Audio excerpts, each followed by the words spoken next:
is this? Oof. Hey everyone, welcome to my channel. Hello my survivors. We not gonna give up, we not gonna stop. We gonna work harder. All right, hey everyone. Going live today. I try to go live around this time when I do go live because it's not too dark yet. So today is Monday, September 16th, 2024, and it is 6:27 p.m.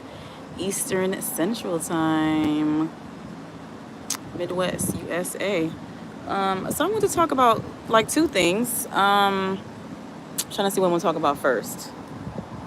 Okay, I'll start talking about Marlon Wayans first. I need to edit the title of this video, this live. So Marlon Wayans is an actor. He's also a comedian. If you don't know who Marlon Wayans is, I don't know, you're probably really young. But he is, I think, 51 or 52 years old. And he's been around for a while. He comes from a very funny family, very talented family. The Wayans, you know, the Wayans brothers. We're brothers. We're happy and we're singing and we're colored. Give me a high five. And you know, they I heard about him obviously through In Living Color. In Living Color was a huge successful show. It was like a sketch show, you know, comedy sketch show. Like, you know, I think they were before, yeah, I think they're before Mad TV. And I think they're around the same time as SNL. I don't know how long SNL's been on, but yeah, so In Living Color is my favorite sketch show. Like, Mad TV comes second place and then comes SNL. So back in the 90s, they were like really popular. But I love that show. But Marlon Wayans was on a YouTube show called Club Shay. Club Shay is a show hosted by a retired football player, Shannon Sharp. I don't know much about him. I just know that he used to play football and he then started being like a commentator and stuff like that after retirement. So now he's really successful on Club Shay, and now he's really successful on his YouTube channel, Club Shay. And he really blew up this year in January thanks to the Cat Williams. Cat Williams did a really good interview back in January of 2024, and it broke a lot of records. Like, today is the biggest.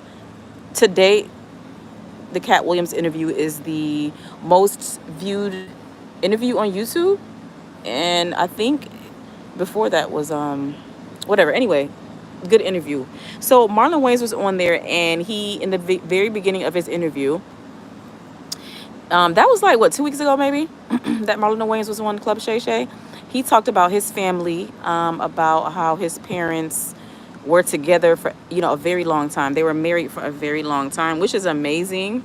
You know, I don't know, 30, 40 years they were married for, I don't know. So he just talked about how they were such a big family. Like, I think he had like 10 or 9 siblings all together, and they all lived in like a small like apartment. I think it was like 4 bedrooms or something like that. So that, you know, it had bunk beds and stuff like that, and the girls was in one room, the boys are in one room. And the father was a breadwinner. He worked. I don't believe the mom works. I don't remember that part. But I'm really here to talk about how he talked about his parents, how they stuck together through thick and thin, which is awesome. But I do want to talk about how he mentioned that the mom, his mother, would basically cuss out his father every single day. Like, she was always yelling at him. He didn't really go into why she was yelling at him. But he was like, man, like, she was yelling at him all the time. And he joked about it, but it's like you could tell that he was saying, like, dang, Mom, you couldn't take a break? Like, why do you got to yell at him every day? And he talked about how his dad refused to leave the mom. You know, of course, he's trying to make it work. But he talked about how the dad was like, no matter what, he's going to stick it out with her. You know, all these children, he can't just leave her as a single mom, which is awesome.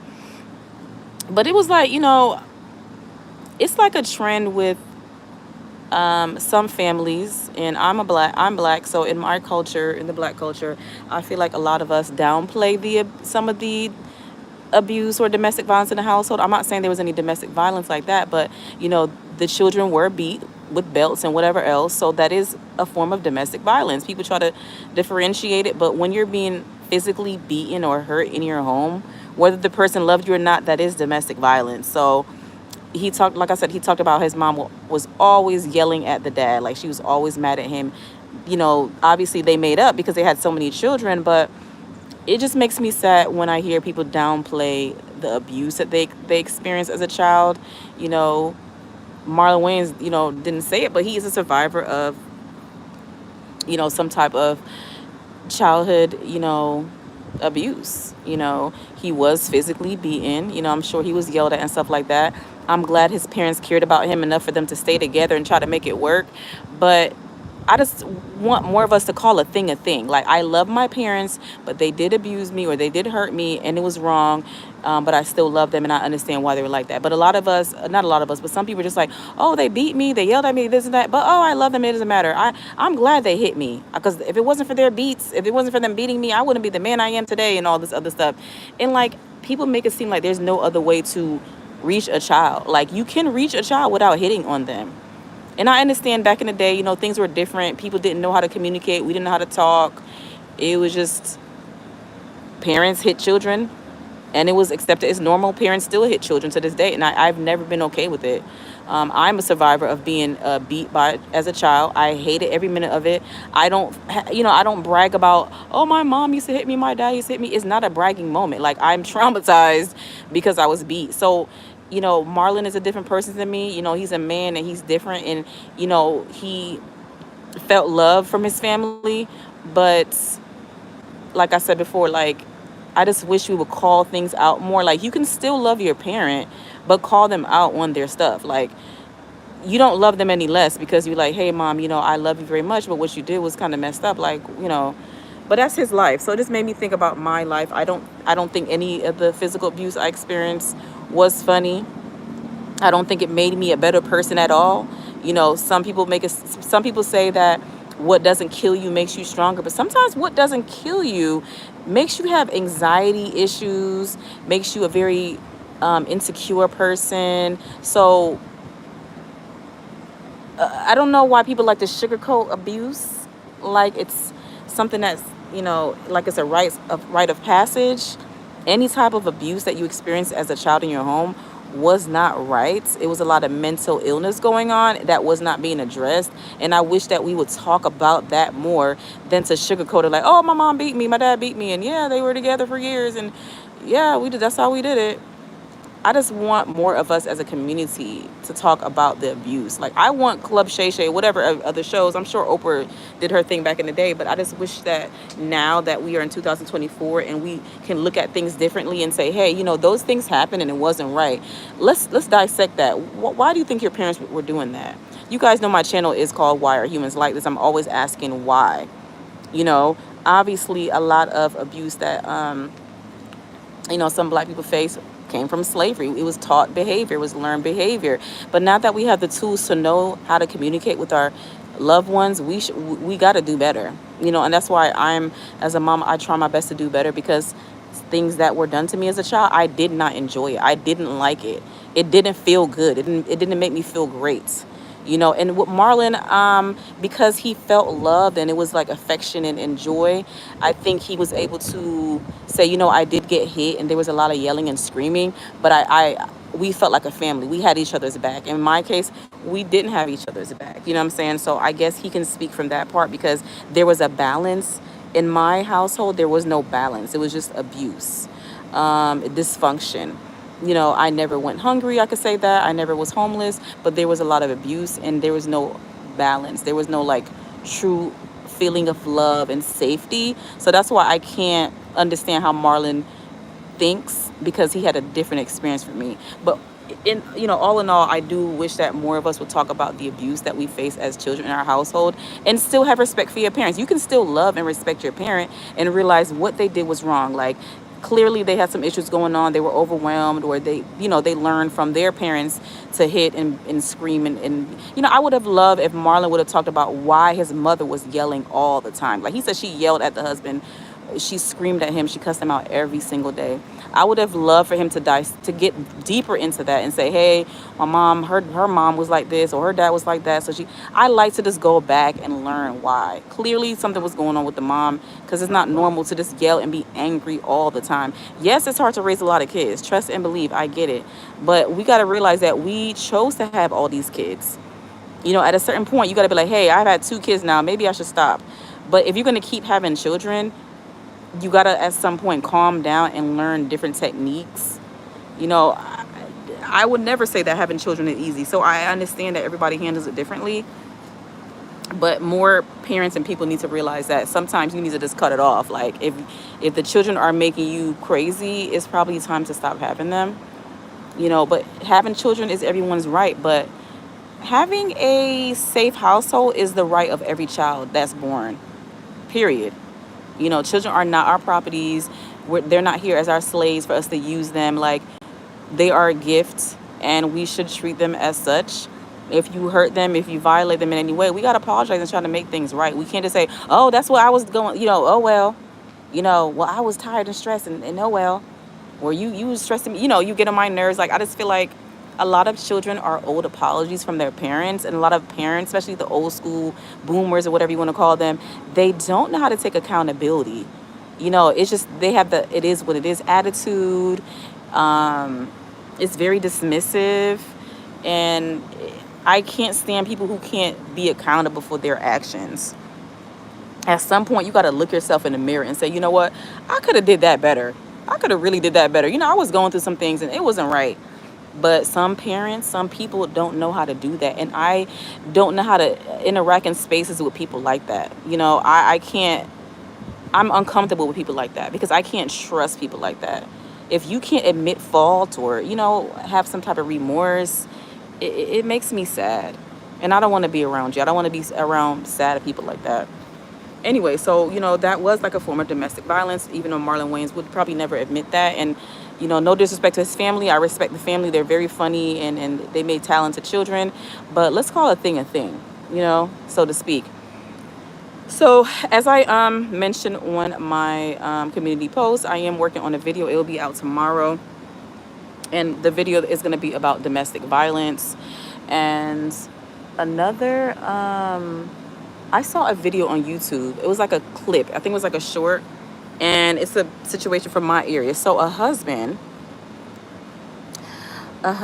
he killed his wife and he called the police on himself. So basically he claimed that, when he turned himself in, he said that the reason why he killed her is because his wife attacked him or she hit him the day before.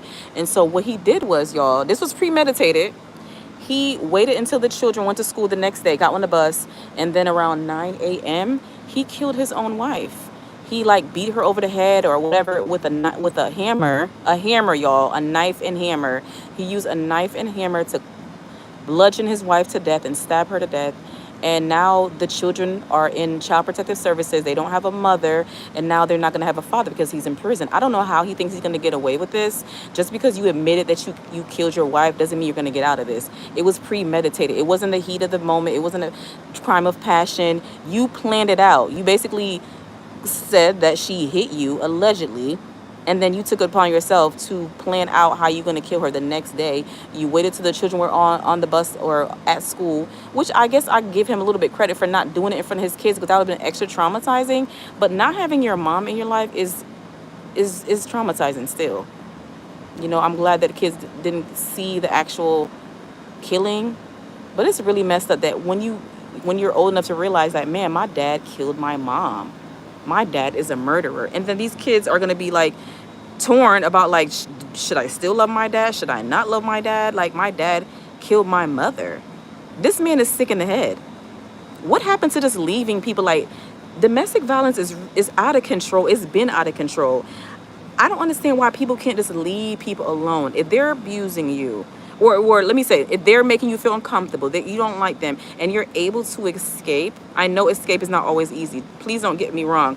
In this situation with the man who said that she hit him and then he waited till the next day to kill her, that's not self-defense.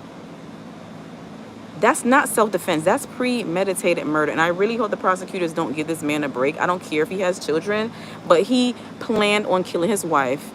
And we don't have her to hear to say, hey, did you hit him? Did you abuse him? Like he claimed, and that's why he killed you the next day. She's dead. What's that saying? Dead man can't tell any tales. He didn't give her opportunity to tell her side of the story. A real man would have been like, you know what? She hit me, and I'm going to call the police on her and get a charge on her. And then tell your side of the story in court when she's like saying, no, I didn't hit him. But you killed her. You took the opportunity for her to tell her side of the story by killing her. That's a very coward move. And that's a lot of guilt. Because if you wanted your side of the story to be known, you would have given her opportunity to be alive to tell her story. You can't kill her all of a sudden and say, yeah, she hit me. That's what I did. She hit me, so I killed her. No one should hit anyone. Everyone should keep their hands to themselves. But men are historically stronger than women. So I just don't get why he felt he needed to do that to her. I'd rather him respect himself and respect his children enough to move out, file for divorce, do whatever you need to do. Like, you didn't need to kill her. So you didn't really love your children, because now the children don't have a mom and now they don't have a dad. So say the court is lenient on him and give him only 20 years, you're still going to be away from your children a large chunk of their life. They're going to be grown adults with families by the time you get out. So I have no sympathy for the man that killed his wife. It happened in Ohio, you guys. It happened in Ohio, and this is a really sad story. But domestic violence happens all over the United States. Domestic violence happens all over the world between men and women. And, most victims of domestic violence are women, unfortunately. Men are victims as well. And men don't speak out as much as women. But overall, women report domestic violence more than men. And like I said, historically, men are stronger than women. So you see that power struggle of a man trying to exert his power on women. It's really sad. If any of you are in my chat and you are in a domestic violence situation, or you know someone in a domestic violence situation, please come up with a safety plan. On my channel, I always leave in my video descriptions the domestic violence hotline. I don't know that number by heart. I really need to memorize it. But you can always just call 988. It is a suicide and crisis line, so they can definitely direct you to domestic violence hotline. Also, you can call 211 for resources, and if you're in a dire situation, definitely call 911. But when it comes to domestic violence, the most dangerous time for a domestic violence victim is when they're trying to leave the abuser. So you have to be safe. So if you plan on leaving your abuser, you have to come up with a safety plan, and there are people who can help you come up with that. So just go to my channel, scroll on any of my domestic violence videos, look in the description, you'll see all the hotlines that I always try to leave on the website. There are domestic violence shelters that will help you get through it. Domestic violence is not right, and we got to stop the cycle. The best thing is to know the red flags of someone who's abusive. It starts with words, it starts with insults, it starts with isolation, and then eventually they start hitting you. So check out for the red flags. If you are with a partner and they're so short-tempered and it's hard to please them, you feel like you got to walk on eggshells, and they're always disrespecting you, hurting you, they're not going to stop. It's only going to get worse. So please, if you can, if somebody truly loves you, they're not going to treat you bad. So that's not love. So don't stay with people because you think they love you. If someone loves you, you wouldn't have to question it. Love is not something that you question, like, does he like me? Does he love me? No. When somebody loves you, you know it. Without a doubt, without a question. And that's why it's very important for us, especially as women, to heal from our childhood, issues, because we end up with partners that were just like our fathers or our mothers or our families. We end up dating people that we were used to. It's just really important to heal before you date. After leaving a bad relationship, before getting into a next one, you have to take time to get to know yourself, to learn yourself. It's nothing wrong with speaking to a professional mental health therapist. A lot of people feel like, oh, I can just read the Bible, or I can go to church and ask Jesus, whoever you pray to. But you need professionals. I'm not trying to be funny. Your pastor might be cool, but they can't get you through your mental health issues. They're not licensed. If your pastor is not licensed in mental health, they can't help you. Enough is enough. Like I said, just read the red flags. But again, you guys, I will be putting out a video tomorrow about domestic violence. It will be posted at 2 p.m. And I feel passionate about domestic violence. I have witnessed domestic violence growing up. It's a scary thing. Especially when like it's happening when a man is abusing a woman. Men are so much bigger. Some men are so much bigger and stronger than women. It just hurts my heart that a man will think it's okay to beat a woman like she is a man. No respect, no love in his heart. You know, yeah, some guys watch their dads beat their moms or whatever, but I'm not gonna give you, I'm not gonna be like, oh yeah, I understand why yeah, you get why they did that, but I'm not gonna excuse it. If you knew what your dad was doing to your mom was wrong, then you shouldn't be doing that to your girlfriend or your partner. It's time to get help. Too many people are focused on having a partner, and having somebody in their life, and not focus on themselves to heal, to get better, to be a better person. If someone is triggering you, making you so angry, you really shouldn't be with them. If your partner can't get anything right, they're always making you angry, you need to leave your partner alone. Y'all just don't fit. Stop trying to force relationships. I forced so many relationships that didn't make sense in my life because I didn't know any better. I was used to seeing dysfunction and toxic stuff growing up. So it's like the more the person was mean to me, the more they were abusive to me, the more I tried harder, and it's not healthy. I had to learn that it's not healthy to try to make someone like you. I was basically sacrificing myself for. Ignore that, y'all. That's my neighbor's dogs. Cute little dogs, though. Anyway, y'all, I'm a little bit rambly today. But just stay tuned for the video about domestic violence tomorrow on my channel. If you are new here, if you're viewing this channel for the first time, I really appreciate your view. Check out my channel. I make videos about survivors. I am a survivor of childhood abuse. I also am surviving co-parenting with a narcissist. Like, it's just a lot of stuff that I am a survivor of, but it all started with my childhood of being abused. So it all just kind of domino effect into my older years. You know what I'm saying? So I had to learn to love myself, and I'm a big supporter of therapy, getting some type of counseling, because we can't do it on our own. It's hard to do everything on our own. It's okay to get support. Don't feel ashamed of asking for help. Everybody has a job to do, and we can't do every job. You feel me? So, and you guys know I'm always going to talk about September is Suicide Prevention and Awareness Month. So if you are having any suicidal thoughts or feelings, or if you know someone, please call or text 988. Call or text 988 if you're having any suicidal thoughts or you're going through any type of crisis. There are trained professionals there to help you. Don't be afraid. Don't be ashamed. Like, people are here to help people. That's what we're supposed to be here for, to help others, to, you know what I'm saying? For support. So don't let the abusive and negative people out there who have hurt you in the past shun you away from meeting new people and getting help and creating your own family. If your family that you were born into weren't a real family to you, you can create a new family with other people that you meet. If you don't feel loved, know that there's somebody out there willing to love you. You have a purpose in life. You have a purpose in life, y'all. We're all here for a reason, and I appreciate the people who are here to be positive and to bring good into the world and not destroy people's lives. Like, if you can't make other people happy, just stay away from people. If you're so miserable that you have to, like, make other people misery. I'm sorry.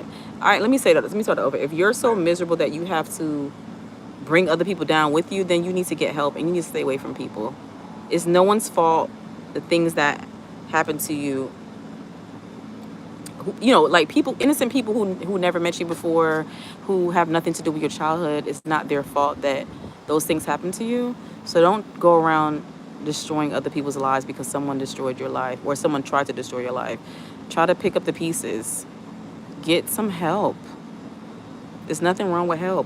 I think there's too many people ashamed of getting help. And I hate that mental health was not talked about like back in the day and years to come. Like it's talked about more, but not enough people are talking about it where it's not frowned upon. Because there's so many people out here who can't accept. We can't change what other people do, but we can change how we react to it.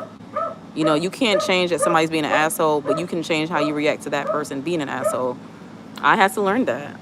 I used to allow people to trigger me so bad. I used to allow people to trigger the heck out of me. You know, I had to learn to calm down and breathe. Like, it's not about you. And I used to like be so quick to read people's like body language and their vibe and tone. But no matter what, you got to remember that people, a lot of times it has nothing to do with you. I took so much things in my life personal, you know, because of my traumas. I was just super sensitive. Like, just my skin was so thin, and my skin has been thickening up the more and more I get therapy. The more I heal the child within the little girl that's inside of me, the more I love on her and appreciate her and be gentle with her, the more I'm gentle with myself and the more I'm gentle with other people. You know, I have my days, but I love myself, and it's very important to love yourself, because when you love yourself, you don't allow other people to abuse you. Self-love doesn't allow abuse. When you don't love yourself, you allow any type of person to come in your space and just, you know what I'm saying, try to destroy your peace. If you're not coming to my life to bring me peace, I don't want you around, period. I'm big on having a small circle, you know, because sometimes it's too much energy around me and I can't read it right. So if I don't feel like you're in my life with good intentions and really respect and appreciate me and listening to me, like, I really don't want you around. And that's how you guys should be. We all need to be protective of our energies, you know, because that's how sometimes people who get involved with people who are abusers, because we're not taking our time to really get to know them. We're running through red flags. The signs are there, but we don't really love ourselves and we're not really healed. So it's just very important to take your time. Like, everything doesn't have to be rushed. Everything doesn't have to be rushed. You know? If it's not meant to be, it's not meant to be. Everybody is not going to have a certain thing. Like, we all can't have this ideal, perfect life. Some of us, unfortunately, have to struggle and go through some things to get to, like, something better. But you just have to have hope that good things will come to you. So if you're going through something hard right now, you got to think positive as much as you can. You know, I don't know if you guys are familiar with the law of attraction, but you got to think on what you want. So if you want to be, I'm just making an example, a basketball player one day, you got to see yourself as a basketball player. You got to practice. You got to study. If you think like, oh, I'm not going to be a basketball player and I'm just horrible and I suck and nobody wants me around, then you're gonna suck. It's you know, the self-fulfilling prophecy. If you think it, that's gonna be you. So if you want to be a positive person, you honestly really do have to think positive. You have to see the bright side, even if it looks dark. The sun will come through. And I know it sounds cliche, but I had to learn to be like that. I used to be in the cloud all the time because of the things that happened to me. Everything was darkness. Everything was sadness. Everything was negative. I was such a pessimist. Now I'm more optimistic. I was always like a negative thinker. I've been a negative thinker the majority of my life. And it's just sad what trauma does to your mind. You know what I'm saying? And you guys, you know, that's why my channel is called Why Are Humans Like This? I'm always trying to figure out why. Like, why do we think this way? Why are we like this? And I love learning about myself. I love myself. I'm like my biggest project that I'm never going to stop working on. You know, no one put the time into me, and I have to put the time into myself. And you guys have to do the same. You have to put the time and energy into yourself. It shows. You will shine. And fake people and people who are not for you will be repelled by your positivity and by your self-love. But when you're looking down and negative and woe is me, you're going to attract those kind of people. I attracted some of the worst kind of people. You know what I'm saying? Because of how I felt about myself. But now that I feel good, like, you can't stop me. I'm unstoppable. Life is not exactly where I want it to be, but I'm happy that I'm free from a, of everyday abuse. I'm glad I get to choose who I have in my life. You know? Anyway, y'all, I think I'm going to stop the live now, but stay tuned for my video coming out tomorrow, which will be Tuesday, September 17th. It is going to be about domestic violence. If you're a survivor, my heart goes out to you. Stay strong, and please check out all my video descriptions. And I always try to leave resources, like I said, domestic violence shelters, domestic violence hotline. Call or text 988 if you're having any type of suicidal thoughts or distress, or call 211. And last resort, if you're in a dire situation, call 911, y'all. There's help out there. But thank you for whoever joined my live, whoever is listening now, whoever listened at all, whoever is listening to the playback. I appreciate you. If you're new here, welcome. If you're not new, welcome back. I appreciate your support. Please like, comment, share, and subscribe. If you are a survivor, I invite you to my channel. I have a playlist of videos called Survivor Stories. As a survivor, it's my passion to talk about survivors and to try to encourage and inspire.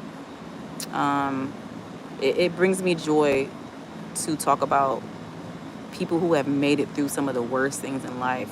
It brings me joy because I've been through some things, so I connect with people who have been through a lot and who still have a positive outlook on life. You know what I'm saying? It's so inspiring. Humans are so resilient, really and truly. I admire it so much. I admire myself, and I admire you if you're listening and you're a survivor. Keep going, keep moving. All you can do is try. If you make a mistake, just try again.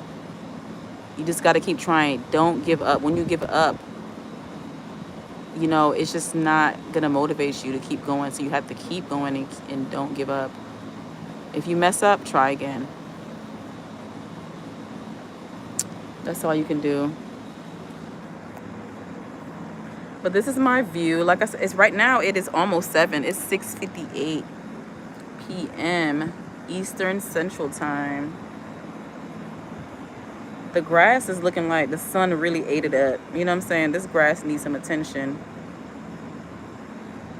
But even with us, all things, even us, we need attention too. So if you want something to grow, you have to give it, enough sunlight. But obviously this grass has too much sun.